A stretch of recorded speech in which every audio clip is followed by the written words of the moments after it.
Hindi na lang sa suit ni Iron Man maririnig ang nanotechnology.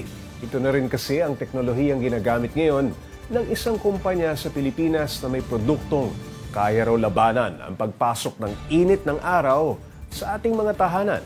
Para bigyan ng mukha ang balita, Mobile Journal Francis Orsio.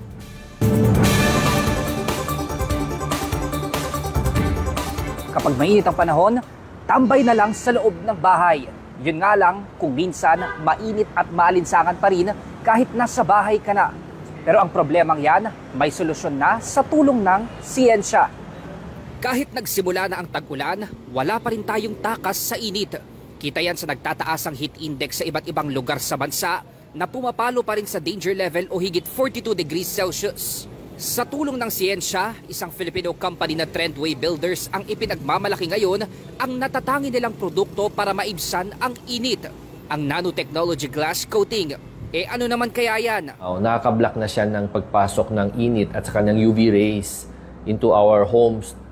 So nagiging mas komportable at mas malamig ang pakiramdam natin sa ating mga bahay-bahay.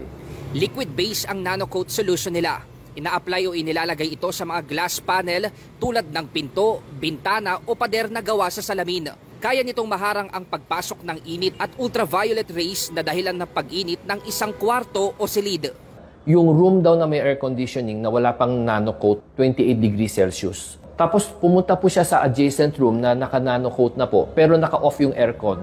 Ang temperature daw niya is 25 degrees Celsius. It's even lower. Sa Japan daw nagmula ang ganitong teknolohiya at dinala sa Pilipinas isang dekada na ang nakalilipas. Nakipagtulungan ang eksperto sa likod ng nanocoat solutions sa De La Salle University at Department of Science and Technology para sa pagsusuri at pag-aaral. Sa ngayon, ang Trendway Builders pa lang ang nag-o-offer ng ganito sa Pilipinas. At masasabi raw na mas mababa ang presyo ng ganitong teknolohiya kumpara sa mga nakagawiang anti-heat solution na idinidikit lang sa salamin.